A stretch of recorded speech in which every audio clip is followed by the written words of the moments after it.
We're on live right now. We're using the older program again, the one that I am not super familiar with, but we'll do a real quick sound check while we wait for Morgan to sign on. And the older program again. There we go. Hopefully she signs on soon. I hope everyone's having a good day. But until she hops on here, we will kind of just chat about news. How about that? Yeah. Yeah, I like it. I like it. So, Betsy, is while I send an email real quick, is there any new news on your radar? The only one was the one you mentioned. The guy on the airline. I'll pull a video of that up real quick. There's a couple news stories that I have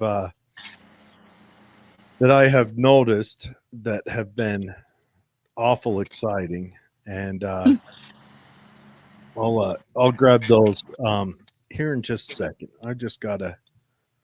The world continues to be a crazy place. Yes. Yeah. I think I think it's just going to get crazier. I mean, well, we've got Cuomo is the governor of New York is in a bit of hot water because he man, and we lost Betsy's camera again. But Cuomo's in hot water because, of course, he's been inappropriate with his staffers, I guess you could say. I guess one of them was a like a state trooper that he kind of, I don't know. I guess I don't know. I don't know. I haven't read too deep into it, but Cuomo's in trouble, and then of course everyone has seen Frontier Airline Fun. I'm telling you, I want to fly Frontier more than I ever have. Now, okay, the guy apparently got a little inebriated and started groping the flight attendant. And and so then the male flight attendant came in to control him, and some of the passengers also did. And so they duct taped him to the chair. And I don't know. The airlines and everything else is kind of in trouble. But I don't have an issue with it. That's something I would protest against, them being in trouble. I agree. I would show up. I would make a sign. I think that if you are going to get liquored up and jump on an airplane where you're trapped, or all of the other people are trapped to deal with your garbage, you should be duct taped. All right. And she is here on stream now, so we might have a little bit of an interruption as I adjust all the cameras and everything else. Hello. Hi, Morgan. How are you? Hi, Morgan. I'm good. I have no idea why I'm a big black blank square. I was too for a minute. I had to go in and adjust my video settings, change cameras, and then go back. Yeah, that's all right. We're kind of chatting news right now. As we wait for it all to spool up, we were chatting about the guy on Frontier Airlines that got duct taped to the chair. I don't know if you've seen the video. I haven't. I did hear the news that it had happened, but I missed the fun. It's an amazing story. You know, just don't get drunk and act like a buffoon on an airlines and grope the flight attendant, and you won't get duct taped down. But my favorite part is when you watch the video is after they duct tape him down, they duct tape his head down, really secure him, and then they pull his mask up. Because coronavirus. that just made me laugh. In other news, yeah, Morgan's working on her camera, so we'll just keep covering news while she gets that done. Working on it. Yeah. I'm clicking on everything I can think to click on. I wonder if there's is there a button I can push? I don't know. At the bottom of my melon window, there's a settings button, and that's how I fixed mine. Yeah, and Betsy's on a cell phone right now. She's in I don't know, somewhere on the West Coast doing exploring with the family. But I've got another story, an archaeological story. Australian mathematician discovered applied geometry engraved on a 3,700-year-old tablet. Now, looking at the picture, it looks like they found a semi-flat rock, and I don't know how he says it's applied to geometry. Oh, Morgan hopped off. Maybe she'll try again. But it's so it looks like a flat rock, flatter. Oh, I'm okay. We're okay. A flattish rock that has scribes on it, but they say it's applied geometry. Now, if they were doing geometry 3,700 years ago, we're in trouble. Well, I don't know. It might explain how the pyramids got built. Yeah, it'll blow apart all current theories. Yeah. And this is in Australia, so 3,700 years ago would be the Aboriginals there, or Morgan joined. Maybe Maori or something else. Oh, I believe we have a camera now. All right, hi, Morgan. I had to leave and come back again. Yeah. It's fun. We were chatting on another story. In Australia, they say an archaeologist found a rock that's 3,700 years old with applied geometry on it. So that's it. I don't know geometry. Yeah, I have no clue what geometry is. I've heard the word, and I'm sure some people, maybe someone in the chat will say geometry is X, Y, and Z, and I'll go, oh, hey, that's what it is, and still not know what it is. But them saying that this is old, and I it's big news because of how old it is. Now, the pyramids were built, what are we thinking, like 6,500 years ago, somewhere relative to there? I think it's like 5,000 years ago, 5.5. Yeah, something like that. And something like that. And then you got Göbekli Tepe was buried like 12,500 years ago. So now that one, I don't know. I mean, maybe geometry is kind of a natural occurrence, and he's just writing down chiseling a blueprint out for one of his underlings. I don't know. It's interesting to me. I think it's always interesting when they find archaeological things that predate what they thought was the earliest appearance of something. Oh yeah, for sure. Okay, everyone, we have Morgan Daimler on. Now you say it Daimler, right? Like the car manufacturer from yore. Exactly. Okay.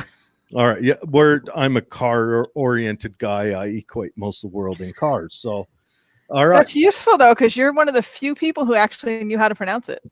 Yeah. I Daimler built a couple of old, very interesting vehicles. They had a bus type thing that was real interesting. But I digress. This is a show today. Okay, me and Betsy once before tried talking about fairies. Aye. And I tried carrying the load on that, and I've always been interested in like the Fae and stuff. I just think it's real interesting that there's maybe an underlying dimension, and everyone sees it as beautiful, but it's kind of vicious. I've always liked that. But I know nothing about it, so it's just me trying to kind of spitball it. But Morgan has written, what is it, like 12 books about is it 12? About fairies specifically? Well, it's about probably kind something of like about the whole area, a little bit of paganism and Celtic and all that stuff. But how many about fairies specifically? that. I'm probably like 6 or 7 about fairies specifically. I have 39 total. 39 So, books. yeah. I like to keep busy. You got to be wearing a keyboard right out. Yeah. I actually have done that, yeah. Oh, yeah. Yeah. Good heck. 39 books. Yeah.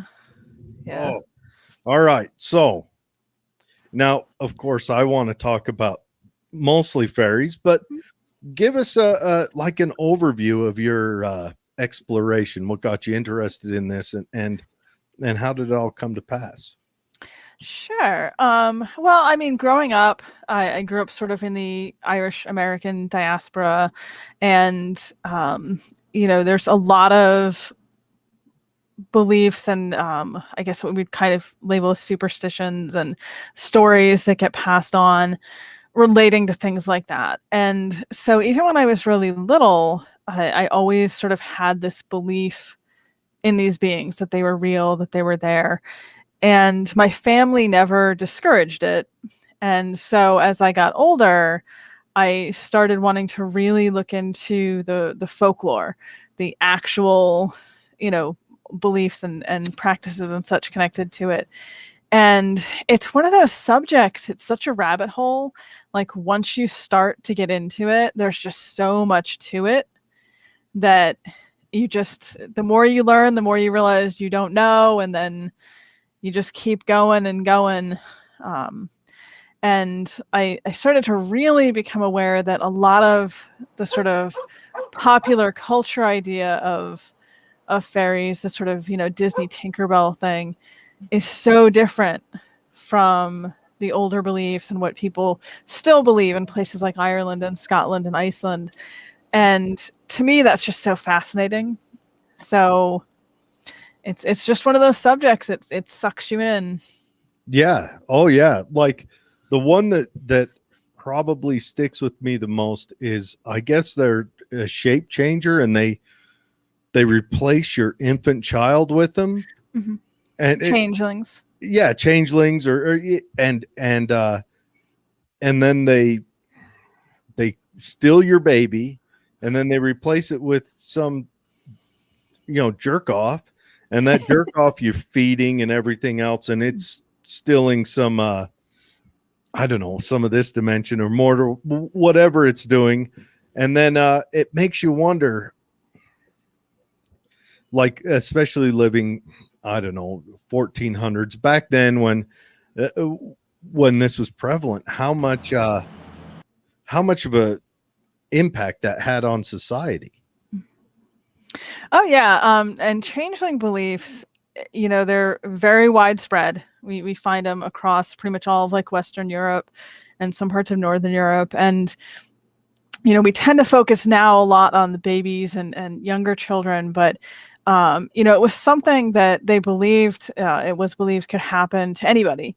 So your infant could be taken, your 10-year-old could be taken.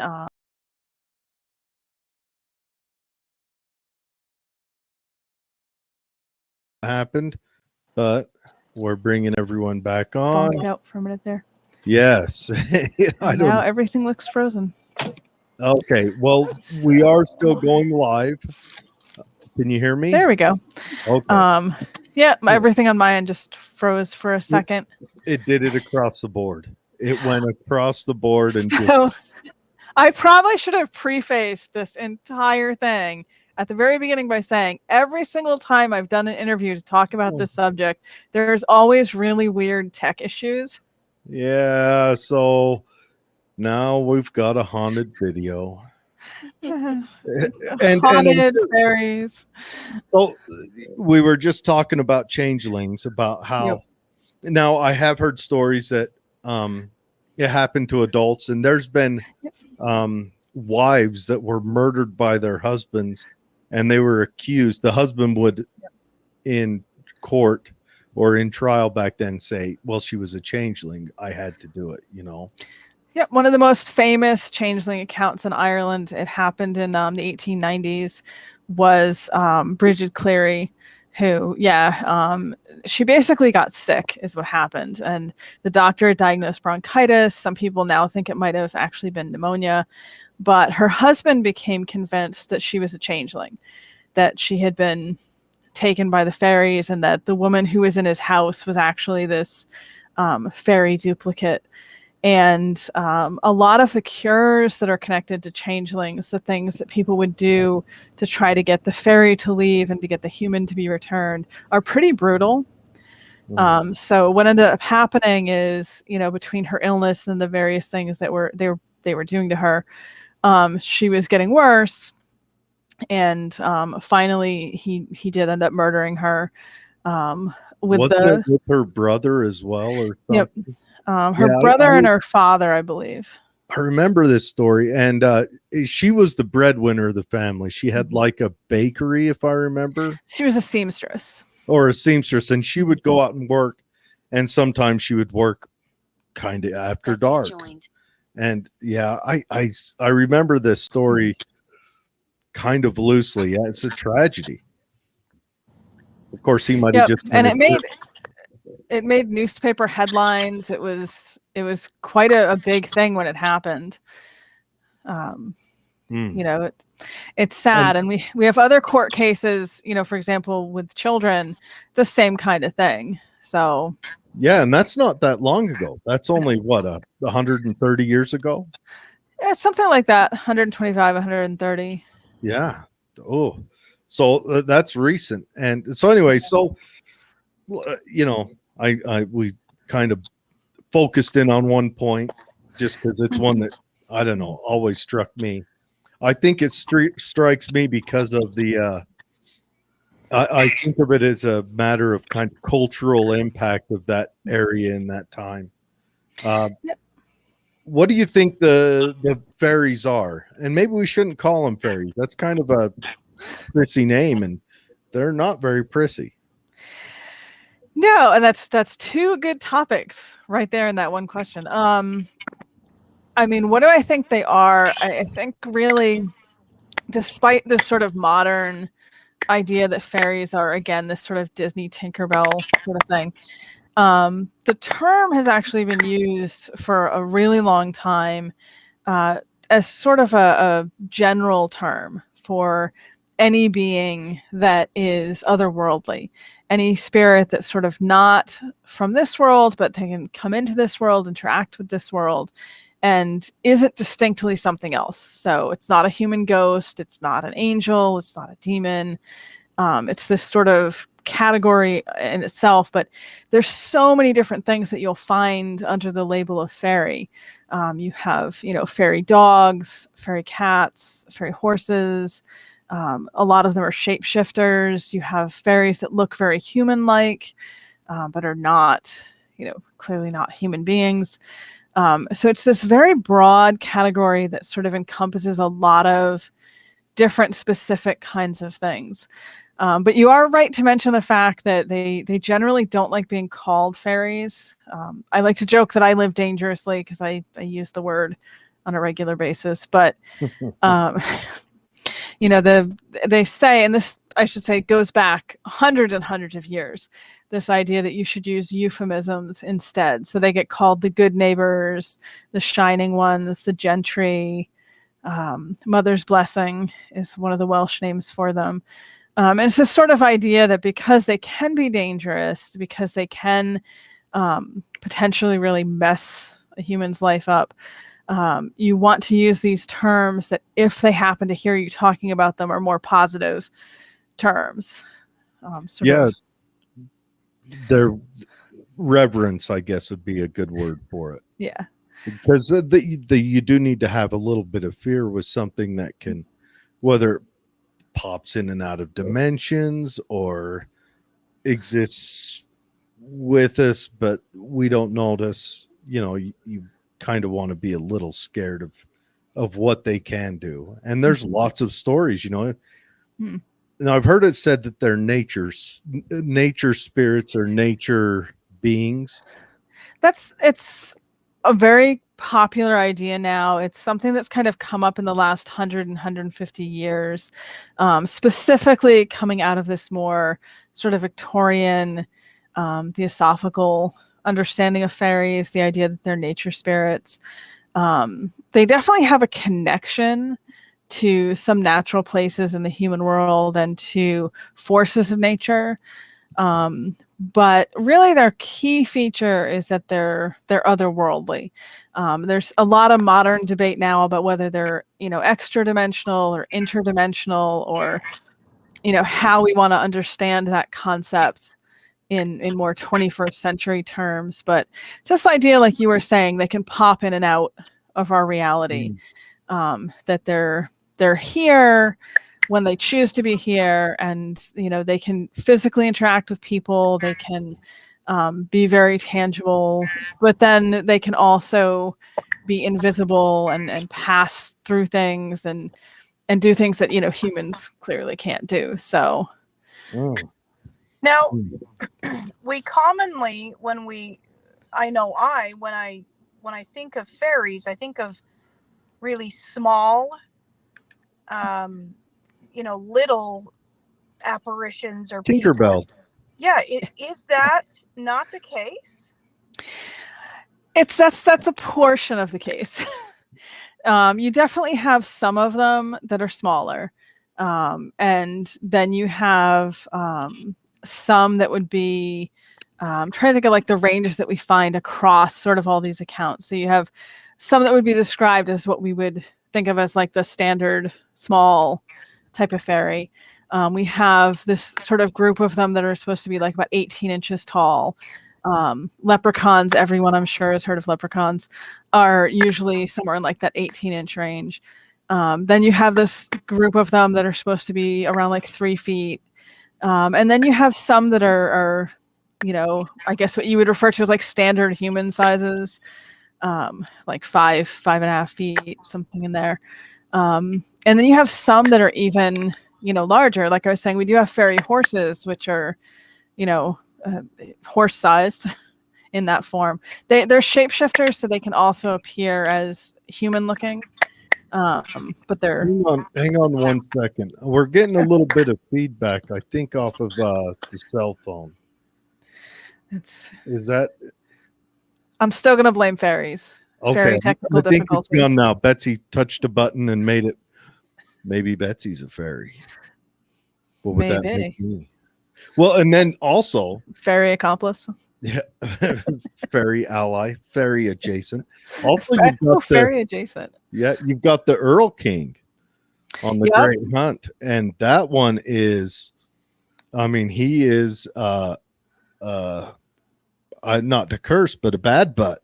Yeah, and he kind of ties in with ancient Halloween lore, and him and a group of monsters ride out on hunting horses and hunting packs and chariots and, you know, harvest humans is the lore. Yeah, the wild hunt is super fascinating. Remember I said this is one of those subjects you get into it and it just sucks you in because there's so much to it. The wild hunt, we find stories ranging from Germany all the way to Ireland, different variations, and Iceland and Scandinavia and just everywhere. And each place kind of has their own version, their own take on it. So the Earl King, trying to say it in English and it keeps coming out in German. The Earl King is definitely one aspect of that. This being who, you know, leads these sort of unpleasant hunters around, and if they run across humans that are out when they're out hunting, it does not end well for the humans. And then, you know, we have in Iceland and in Sweden the Oscarai, the wild hunt, basically in those languages. Same thing, different leaders, different people, mythic figures usually lead it. In Wales, it's Gwyneth, who's a god and also a king of fairy, and his Cuanún, his otherworldly hounds, fairy hounds. And then in Scotland and Ireland, you have the Sluishi, the fairy host, who is the same concept, though. It's these sort of malicious beings that ride through the air, and there's horses and hounds, and if they run across humans, they tend to see that as an opportunity for some entertainment. And it's entertaining for them and not for the human. Yeah, it's just another animal to hunt. Yeah, basically. And it's crazy how they've kind of got this same story spread all across. Now, maybe it's born of one area and then diluted out and changed as it spread across, but it's kind of the same story. You got the Earl King. He comes from around Germany, kind of northwestern Germany, kind of that area. And then you've got anywhere where there was a Celtic pagan religion, it seems like they have this same mythos, and they might change the names, but that might be just because their language changed. Yeah. It's fascinating that it's such a widespread concept. Like you said, it's either an idea that it kind of spread, people really, really liked it, or, maybe there's something else to it that, people have a connection with it. They really believe it. In the US, there's the Ghost Riders, which slightly different. They're cowboys. They're not, I don't know how evil cowboys inherently are, but it's that same idea of horses riding through the sky and herding things. And again, that might come from Scots or Irish that, a couple hundred years ago came over and their experience added to or changed the story. Yeah. There's something in it that definitely seems to resonate with a lot of different people in different places.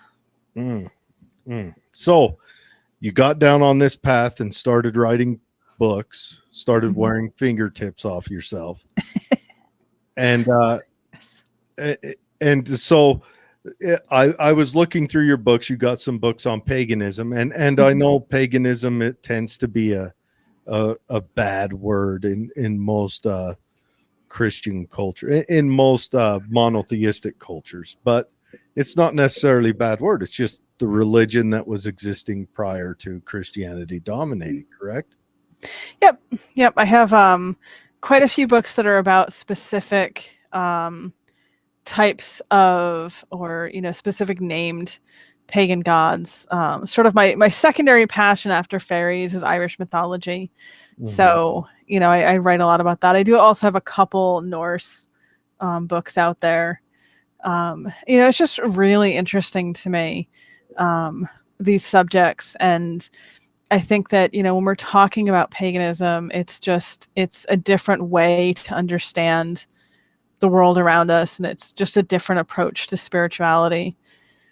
How much bleed over was there between, say, the Irish and the Norse and the Celts and maybe even further down into France? I've heard that all those kind of that Western Europe and greater island area kind of all had maybe not matching religions, but kind of matching gods where you could make comparisons. Yep. They're all kind of coming from the same root culture, although you have to go way, way back to get to that. It starts splitting, I want to say 4,000 years ago. And that would be like the Indo-Europeans. And then as they sort of branch out and start settling in different places, they become individual. So then you have the Norse and you have the Celtic and you have Germanic and all this other stuff going on. But because they have that same sort of root culture to them, you can often make comparisons in how they approached spirituality and how they approached different beliefs and different gods and goddesses and that sort of thing. So, yeah. And then, if we're looking more modern, particularly with the fairy beliefs, a lot of these cultures were very big into, raiding each other or trading with each other or settling. Ireland, Dublin was actually a Norse settlement. There was a sacred grove for the god Thor, the Norse god Thor, in Ireland because of that. Iceland, of course, was settled by the Norse, but they had this habit of sort of, I'm going to do a little air quotes, acquiring Irish women to be their wives over there. So the first guys to really like the gingers. I dig it. yeah. But because of that, we see a lot of Irish influence in Icelandic culture and how they approach sort of particularly the idea of fairies and otherworldly beings. And scholars have kind of looked at the way each culture influenced the other because of that. Scotland had a lot of Norse influence. The Scots language, which is a language that exists sort of on the borders in the lowlands, it's a mix of English and Scottish Gaelic, which is a separate language, and Norse. So like it had a significant impact in those places, and you see that all reflected in what they believed. Now, can you understand Scottish when they talk? I can. I can't speak it necessarily, but But your tongue is affixed to your face. You can't, because I don't think anyone that has a tongue that has physical connection to their body can speak Scottish. But just my thoughts. Well, I mean, I could probably speak it if I tried. My bigger problem is that I have to learn it because I speak some Irish and I know Old and Middle Irish, which is what modern Scottish Gaelic is evolved from based on. So I can read it usually if I see it. I just don't always, sometimes I get the words wrong because I assume the Irish meaning and it's not always the same. Yeah. Cultural awkwardness there. Oh, I'm sure. It looks like we lost Betsy for a second. She is on a cell phone. We're in Utah, and I don't know where you're at. I think you're somewhere on the East Coast. On the East Coast, yeah. And Betsy's further out west right now on a family vacation. So she'll maybe hop back on in a minute. We're coast to coast. Yeah, for real. So when on your studying of fairies, did you ever run across anything? I admit I haven't read any of your books. I've ordered a few, and I want to read them, but they've got to show up here first. And then I'm a notoriously slow reader, so we'll get back to it in about 7 years, and I'll knock half of the first one out. But anyways, have you run across anything like evidence-based that's made you kind of question what you're studying or made you nervous? The good stuff, the juicy stories? I think the stories that interest me the most, honestly, are the more modern ones, modern encounters that people have. Because it's really interesting to see, when you think of this, a lot of times we think of it as sort of antiquated. We think of it as like, oh, this is stuff that people talked about 100 years ago. Or, people talk about having experiences, but that doesn't happen anymore. And I think that people definitely do still have experiences. I've had some uncanny things happen to me. Oh, come on. Don't just breeze over it. Let's have some. Oh, I could tell you a lot. I get into a lot of weird situations. Go on. I'm trying to think of one now. I'm trying to think of one that would be an interesting story to tell to your audience. So we'll go with this. I actually have a class I'm teaching on Sunday about the Banshee. So that's sort of on my brain anyway. And the Banshee, for those that don't know, it just means fairy woman, but they're these sort of death messengers or omens of death. And they appear before someone in a particular family is going to die. They don't cause the death, but they're sort of like a way to let the family know this is going to happen.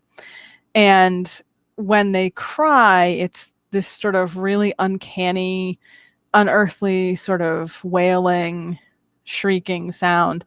Sometimes gets compared to like a cat or a fox. or a child, a woman wailing. Like, you'll find all these different descriptions. And I actually believe that I have heard one once, which is more than enough for me. If I never hear it again, that would be perfectly fine.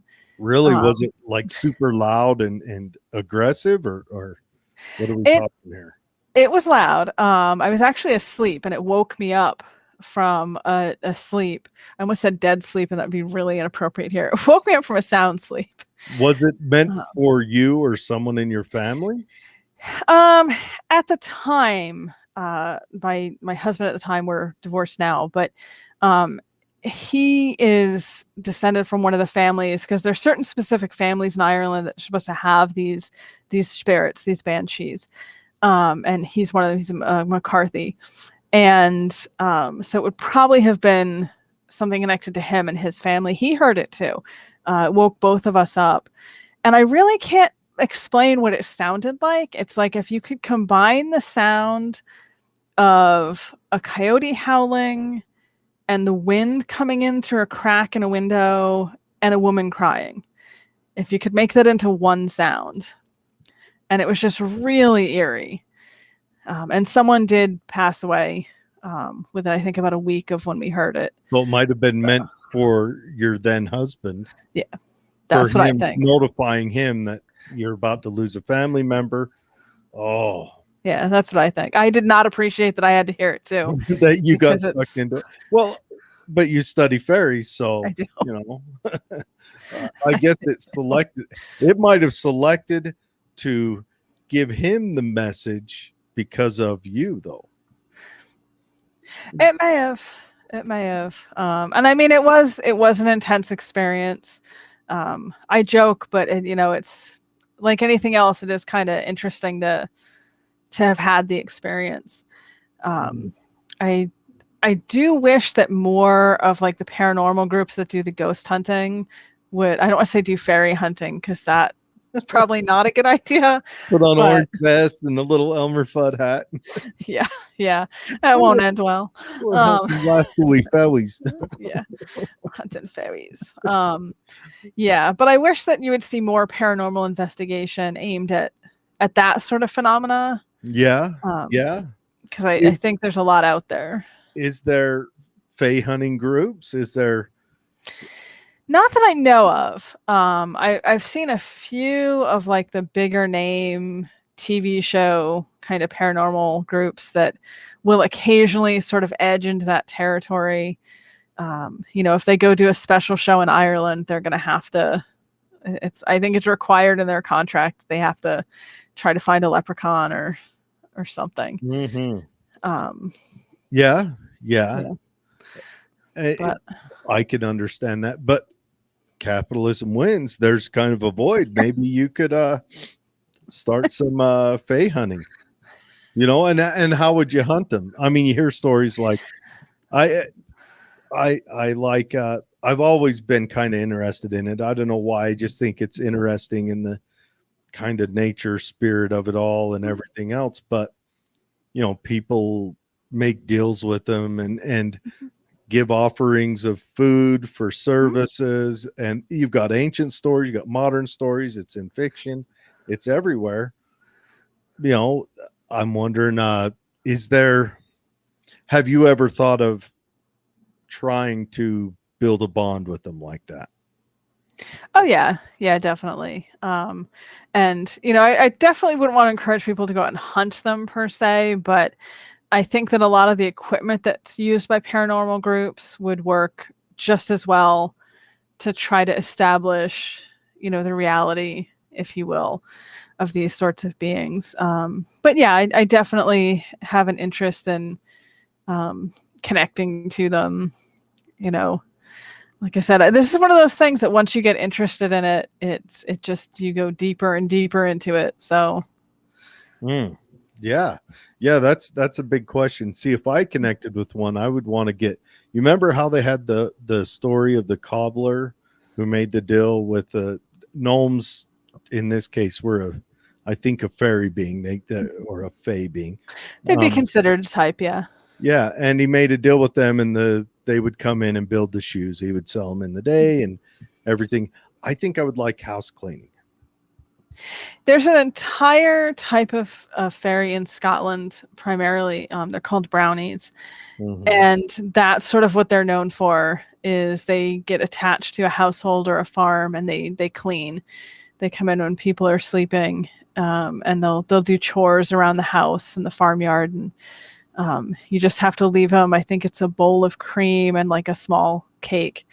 Not I what we will do would think that. of as a cake, but like, a sweet bread kind of thing. I will do that every night. I'm fine with that. I am down with that. I'll build them a little sanctuary with all the cake and cream and whatever they want. I am down for a brownie to Yes. that's going to come across wrong. I am down for one of these little folk to come clean the house. Yeah, I'm also a fan of the concept. I have yet to manage it, Yeah, which is unfortunate. I have children, so my house is always messy. I could really use the extra help. I don't have children, and well, no, I have an adult child who lives in the basement. He's a Well, dweller in the See, cave, and that's close enough. it's might be worse, honestly, It might be. because he has adult money, and Yeah. adult money brings adult messes. Yeah, might be worse. That's true. Yeah, and then me, also me. I can't just blame it all on him. Then there's me. There's a 2-pound dog. There's a whole bunch of mess making stuff. Yeah. So, Well, if I ever figure out how to get a brownie to come in, I will definitely let you know. you'll give me a little hint and tricks. We'll build a little birdhouse or whatever, and offerings, and yeah, I am down. 36 books. That's a lot. Now I glanced through them. You have a couple books on fairies. I kind of an introduction book and a Queen of the Fairies. And then I saw books on paganism. Now, are you yourself practicing pagan or okay? And under what, I guess, what form does that come in for you? I mean, I would describe it as like Irish paganism. So, Like a Celtic? yeah, Okay. but believing in and following the Irish gods. Okay. Can you lay out a couple of Irish gods or old Irish gods? We know the new Irish gods is Catholicism and Protestantism, and they kill each other over it, or used to. Yeah. I mean, I've written books about a lot of them, but the Morrigan is one. Her name means great queen. Huh. The Morrigan. Goddesses. Avo is another. She's sort of southwestern Ireland. A lot of them are very regionally specific, their stories. Anya is one. I got to go in 2018 to southwestern Ireland, and I got to see the areas connected to her. She has a hill and a lake that are sort of associated with her. Lots of stories about her down there, and that was really interesting. There's a lot of overlap too between the Irish gods and fairies in Ireland. There's this idea that the Irish gods sort of have this connection to them. So everything in my life is interconnected some way or another.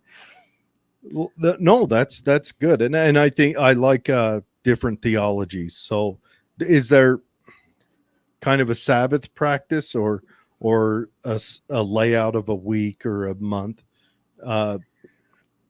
in the religion, or is it kind of a daily practice?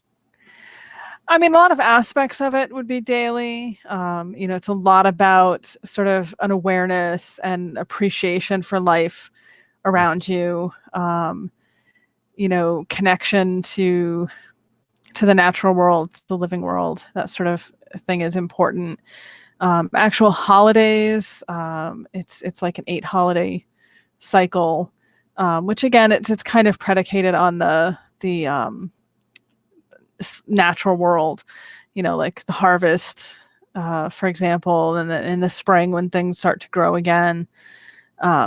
So it's a lot of the philosophy of it is sort of aimed at reconnecting to the world around us, which, as someone who lives in the suburbs, I really appreciate that philosophy. Yeah, yeah. Well, yes, and I mean, Christianity has to, all the religions have to kind of accept that they gained most of their modernity through these older pagan religions, be it Irish or Eastern European, that uh, bowed their holidays to the equinoxes and the seasonal changes, because that marked time. That was a way for society to say, okay, the world is doing this. Now it's time for us to do this. And The original calendars. yeah, yeah. I think that's really interesting. And one day I'd like to just do a show digging in on to religion and things like that. And I there's probably so much Fae that you would, just to talk about them, you'd have to cover 1,000 different shows, because when I looked into it, you have them coming from, I mean, you have things that you would call Fae in China and Japan, all the way through the Crescent on up. Eastern Europe has a lot of rock Fae and creek. Every little natural area has different spirits or natural beings that tend to it and defend it, and some of them are scary. I mean, you could argue mermaids might be a part of that. Everything, and it's an explosion. And there's a couple I center in on. I'm a hunter. On my, my fall's usually been spent hunting, and so the Earl King really kind of stands out to you. Yeah, I like that. And then of course the shape changers and things like that, just because I see how kind of scary that would be. But we have some questions from the listeners, and questions and comments. Hi Norma, we were talking about the plane earlier, and Norma says planes and angles. And James says, I have heard that there are similarities between alien abductions and stories of fairies. Yep, there are actually a lot of similarities between the two, between people who talk about having been abducted by aliens and people who've had fairy experiences.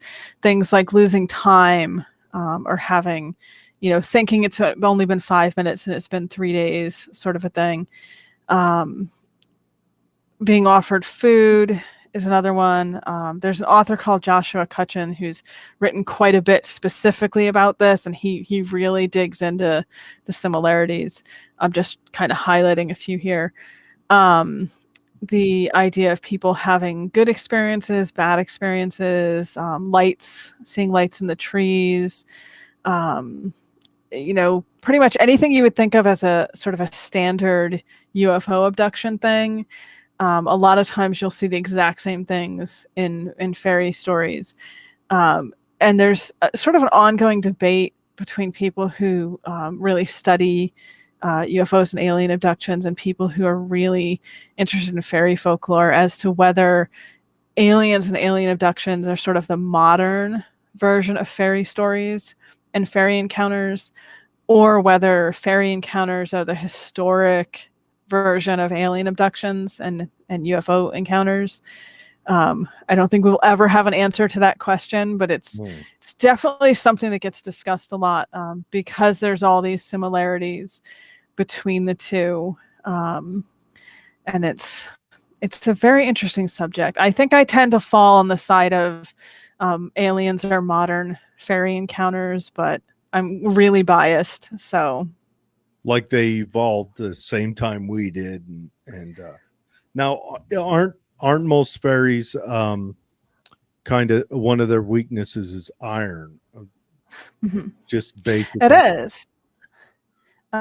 It's interesting though, if you really look at a lot of alien abduction encounters and stories, a lot of people emphasize that the metal that they see is like futuristic or unknown or not like anything they had ever seen on Earth.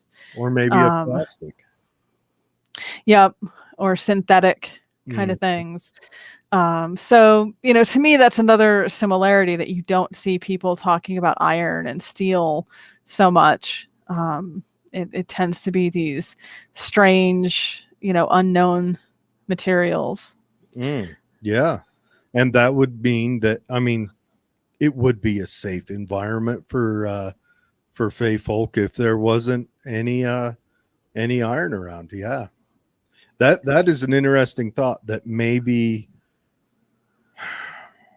we've different experiences separated the same thing amongst different groups of people, and it's kind of all one thing, because aliens are usually not very tall, dressed funny and everything else. So yeah.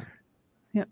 They often seem to act in ways that don't make sense to humans. Like, they can seem cruel, they can seem cold, or they can seem kind, or they can, they're not very relatable, I guess is what I'm trying to say. And fairies are the same way in a lot of the stories. And it's interesting, if you take UFO encounter stories, alien encounter stories, or fairy stories, and kind of file off the details of, alien versus fairy, a lot of times you can't tell which story should go to which group. Yeah, you could take the theme from either Mm-hmm. and just replace the kind of the area situation, and they would match.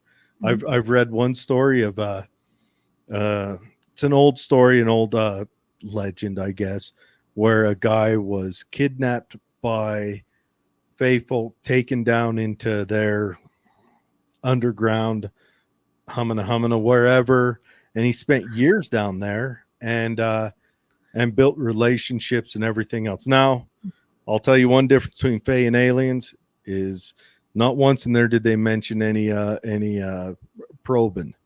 So, but you do have reproduction. Reproduction's fine. I'm okay with that. I honestly kind of sounds like a win. Fair. The alien probing stories. Now, maybe aliens are bad Fey that honestly need to check their fetishes. I was gonna say, maybe you need a safe word. Yeah, pineapple juice. But yeah, and then he was sent back home, and he was gone for years and years. Mm-hmm. And that was the story that he told. Yep. Of course, there are also those stories with Bigfoot and some romance novels that are obviously, hopefully, fiction. Maybe not. I don't know. Hopefully. Yeah. But yeah, no, that's interesting, and that's a good point, James.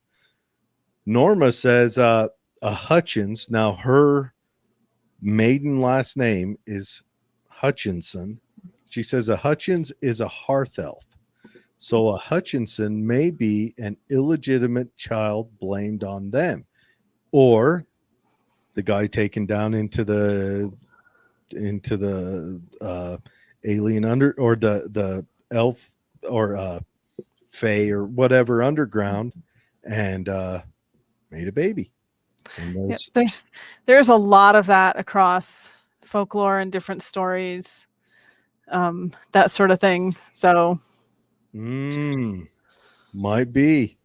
Now, what about like elves? Elves come in all different forms. Of course, we have the small form that was more traditional, and then I think like in Lord of the Rings and that lore, elf were actually taller and more. They were thin, but more physically imposing than humans. They were like a level above humans. How do they tie into the Fae? Yep, the Lord of the Rings elves are pretty much in line with what we would find in like Germany or sort of Norse. Alfar or Elven is what they're called, but it just means elves. The English would be elves, and they're very similar to what in Ireland we would. In Ireland we call them fairies. In Scotland they're called elves, but they're basically the same sort of concept, same being.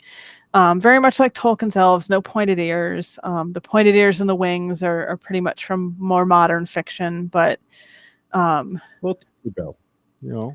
yeah, it got very popular, so now that's what everyone thinks of. But But that idea of like, more beautiful than a human and stronger and striking, otherworldly, Mhm. that is often how they appear in a lot of the stories. Mm. And back to the aliens, might be like the tall grays that Yep. came and visited people of yore and things like that. Norma says Vikings. Yeah, Yeah, I think the Vikings spread around everywhere, and much like Genghis Khan did, spread around everywhere. They were notorious for raiding and pillaging and taking people home with them against their will, and also leaving little people behind. Yep. Uh, Hence Iceland. yeah, and also up in northeastern Canada, Mhm. there's representations that we found Viking artifacts up there. Mhm. Now, James says pagan people against goodness, normalcy. Now I've always been interested in theology. I think it's the best timestamp that you can get for the people of that time. Things I like to study Zoroastrianism, and things like that. I think it's interesting, and I think they all kind of match, whether it's multi-god structure or monotheistic or even a zero god structure like you find in some forms of Buddhism. But it's still interesting. It all shows a cultural morality, but when you boil into it, it defines kind of what that culture found important, and they most of the time match. Yeah, that's a good way to put it. And I think most religions, when you get down to it, are just about, like you said, morality. How do you be a good human? How do you comport yourself amongst your neighbors and friends and even Yeah. your enemies? Yeah, no, it's good stuff. It is. We lost our place for a second. Okay, here's a good one. Justin says, so do fairies have good or bad intentions towards humans? Yes.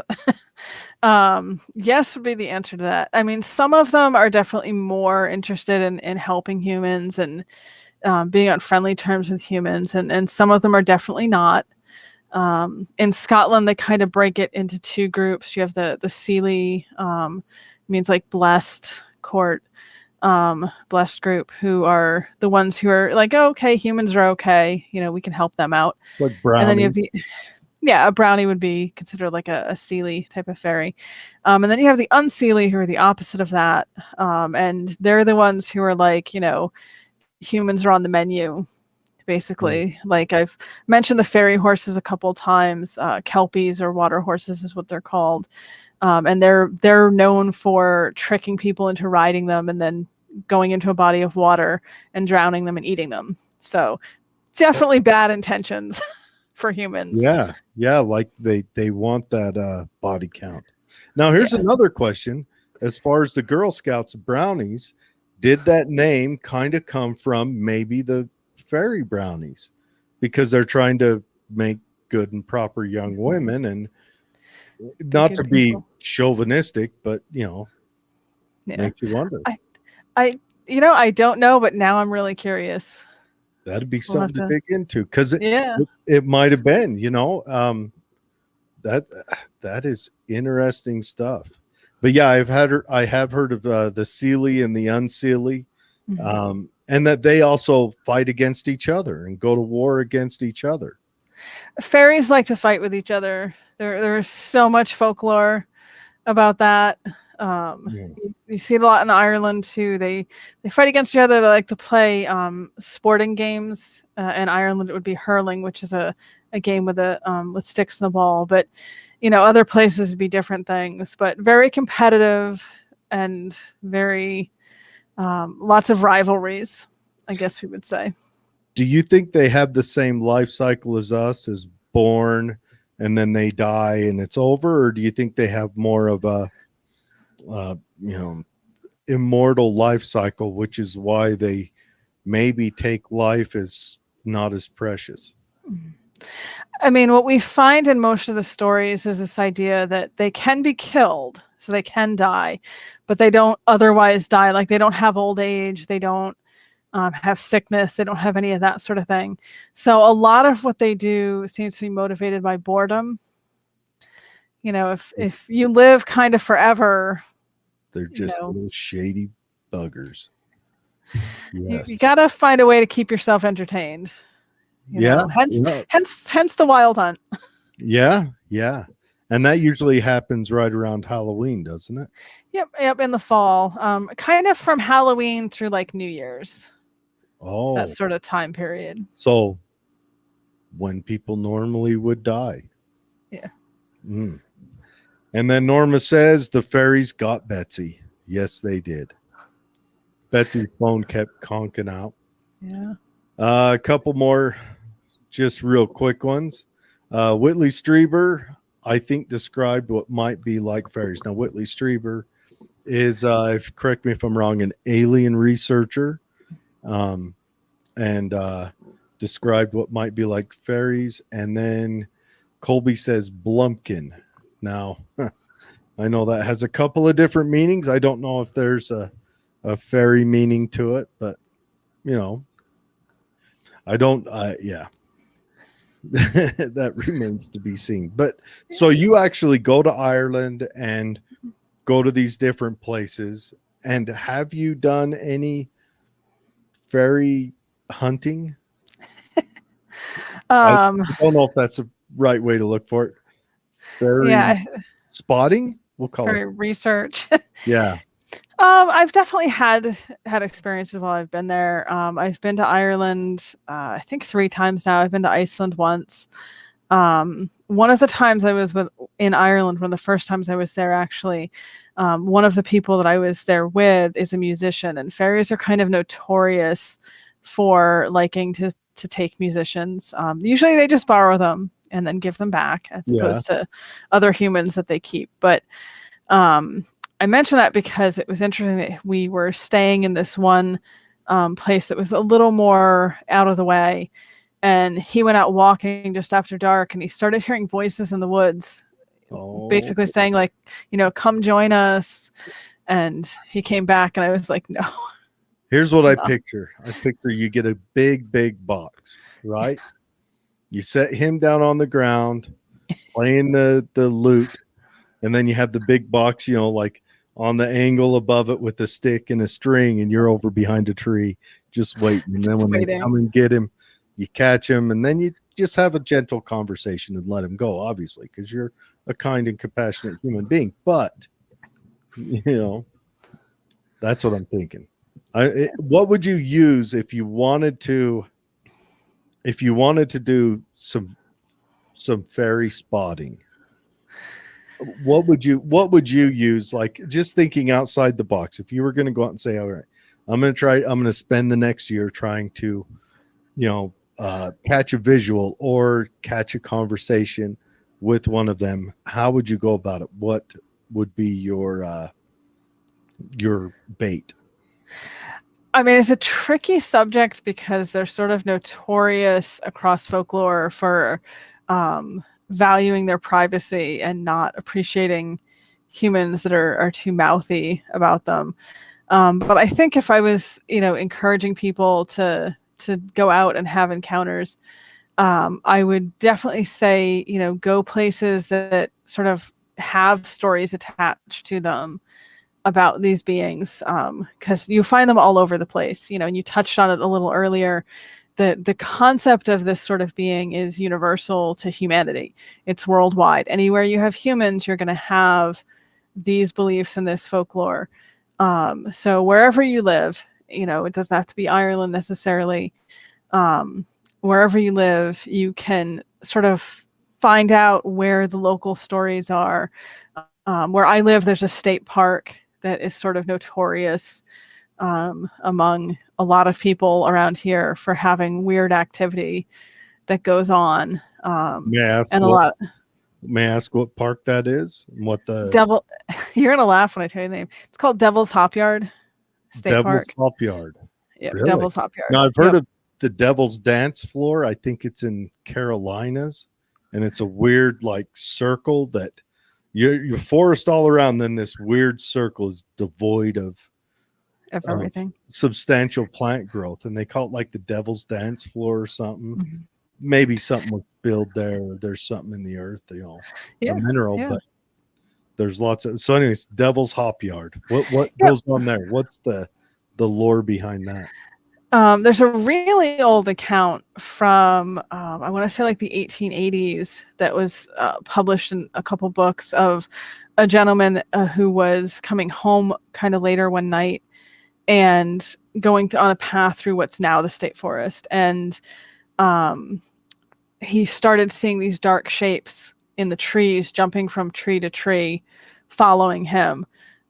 Panicked his horse, and they took off running. And the whole time he was in this area that's now the state park, he had these shadowy figures kind of chasing him, but chasing him by leaping from like tree to tree over the road where he was with his horse. So, there's stories like that. There's multiple encounters by people who get it's called being pixie led or fairy led, where you get lost in a familiar place and where you are and where you need to go, but somehow you can't get there.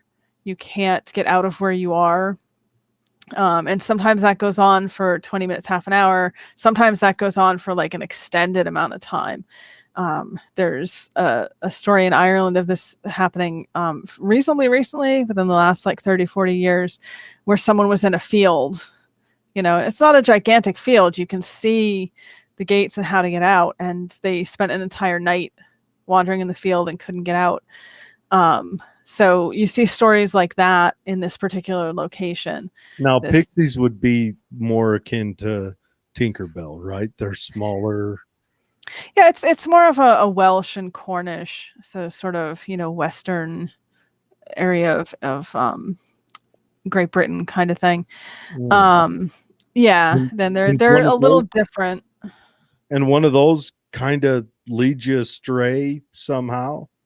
Yeah, it's entertainment for them apparently. Little bugger. And usually what they say is, if you have your jacket, turn it inside out or do something to kind of break the energy, and then you can get out of wherever you're stuck in. But that's something that's associated with this particular location. So if for my area, I would tell people like go there and first just see what happens, and then they can hear you if you talk out loud. So just put it out there, like I'm interested in having experience. Just be prepared that it's not necessarily going to be a good experience. Oh, if I'm on a horse, one, we've already drifted into somewhere else. Two, if things start hopping through the trees chasing me, I'm going to vapor lock to that horse, and I'm not going to tell you how. I am going to chew on saddle on the wrong end, if you know what I'm saying. And that horse had better be fast. I am. Yeah, we've entered a whole world. A lot of things went wrong to lead me down this path. To get you there. When I'm done, when I escape, I'm going to sit down and rethink my life. I'm going to do something different. Well, animals are generally very sensitive to these sorts of things. So I'm sure the horse would also be really motivated to get the heck out of there. Good. Because I don't think I'll have any control. Well, let's face it. I've rode horses a few times, and I'm not designed to, apparently, or something. I don't know. I'm better on my 4-wheeler or my own 2 feet. Well, if you're on your 4-wheeler and dark shapes start chasing you through the woods, same advice though. Same advice. Run. Yeah. Hope I don't run out of gas. Yep. Most stories say that fairies are territorial. So the usual advice is cross running water, or, kind of get out of the area you're in, and you'll usually be okay. That'll kind of break up it's a natural boundary for them. Is that what it'd be? Okay. Norma says about Hunningham: forest, candle, and Celt music, a fairy circle with mushrooms. Mishroims or mishroims. Is that a mushroom in Gaelic or something? I don't know. But yeah, so you get mushrooms. Are we talking the magic ones? I mean, that could help. Yeah. No, there's a lot of folklore about fairy rings, which are circles of mushrooms, or darker grass, dead grass. They're very distinct, though. Like you wouldn't mistake it for something else. It's a full circle made out of that. It's Really? supposed to indicate a place where fairies have been or are dancing or kind of present. So, Well, if you go hang out there, will they possibly show up? And next thing you know, you're stuck on a horse riding the things chasing you through the trees. you certainly could try that. I mean, the folklore on fairy circles and fairy rings, you have to be a little cautious if you jump into it and there actually are fairies there. Sometimes that doesn't always end particularly well for you, but you could hang around outside maybe. Yeah, Like sit nearby. that would be interesting though to watch a fairy dance going on. I wonder, are they corporeal beings when they're in there though? That makes you wonder if they're in there doing their thing and you just can't see them, or if you actually witness that. There was that Victorian era story of those, what is it, two sisters that supposedly had a lot of visitations with fae folk. What's your thoughts on that story? I forget the name of it. The ones who took the photographs. Yeah. Cottingley, England is where it happened. Elsa was one of the girls. I'm not sure I can remember the other girl's name offhand. Frances. There we go. Because I said I couldn't remember it, I remembered it. Frances and Elsie, I think is what it was. Yeah, that is a really fascinating incident because they clearly did fake the majority of the pictures. Mm-hmm. And later on, one of the girls, when she was elderly, admitted that, but she went to her deathbed basically, refusing to say they were all fake. They said that they claimed there was at least one or two that had been real, and they'd only faked the other ones because the real ones got all this attention and they wanted to kind of continue to prove. But that was a fascinating case. Sir Arthur Conan Doyle was a big supporter of theirs, really put his reputation on the line. And it was not until the one woman was more elderly and admitted that it was a fake that it kind of came out as a hoax. And then, of course, everything got discredited altogether instead of acknowledging that maybe there could have been a little something going on with at least some of it. But for decades, it was this huge controversy as to whether these pictures were real, whether these girls had this encounter, because they had these photographs of themselves posing with various fairies and various, dancing and doing different things. And this, of course, is far before digital cameras, back when it was a whole process to take photos, and they didn't have the technology to really disprove or prove kind of, they did not have forensic photography the way we do today. Yeah. So it was a big thing for a long time, and it's still a big thing today because now there's the whole controversy about, were some of them real? Did the girls have a real encounter and only fake parts of it? Yeah. And that makes you wonder if maybe they did have an encounter with fairies, and so just to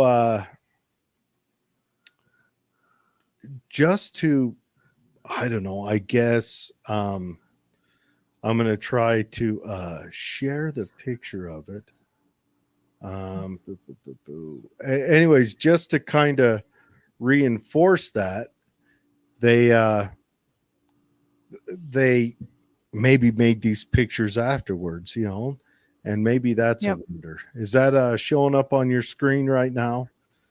I can see it. Yeah, this is one of the pictures that they had, and they had quite a few that they had taken back then. And yeah, most of these are probably negative pictures taken over, or maybe some drawings over, but still they're quite interesting that they did that. Yeah. Yeah, that what the woman said eventually was the ones that were faked, as opposed to the one or two that she, like I went to her deathbed claiming were legitimate. But the ones that she admitted to faking, they said that they actually cut out pictures of fairies and then propped them up so that they were actually in the they just had little cutouts. Yeah. But because of the quality of photography at the time, you didn't have really sharp, clear pictures. So it wasn't immediately obvious that these were, cut out pictures and not physically present beings. Yeah. Well, I don't know. That's interesting. That'd be really neat to maybe it's probably too late to prove or disprove or really dig it up, but Yeah. I think we're coming up to the end. We've gone over an hour, and thank you so much for your time. Yeah, this was fun. And that's a fun thing to end on. It is. I've got one more comment, and Norma says Pixie equals prankster. Yeah, and that is true. Thank you so much, Morgan. I'm gonna talk to Michelle and get you back on with some more fairy stories. Sure. Thank you for having me. Definitely. And if you come across any new and interesting stories or anything else that's fun to share, please give us a heads up. We would love to talk about it. I love talking about them just because I think it's interesting that there might be something living beside us that maybe isn't otherworldly, but would be to us. Yeah, and this is a topic you could definitely talk for hours and hours about. There's just so much to it. Oh yeah. Thank you so much, and hopefully we talk real soon. Cool. Thank you for having me. Yes, ma'am. You have a good night, and everyone check out Morgan's books. It's Morgan Daimler, Daimler. If you wanted to, you could spend the next 2 years just pouring through her books. And yes, I will throw links to any of her books and websites in the show notes, so you'll be able to get it there, and I'll throw it up on the page as well. Thank you so much, Morgan, and you have a wonderful night. Thank you. All right. Bye-bye.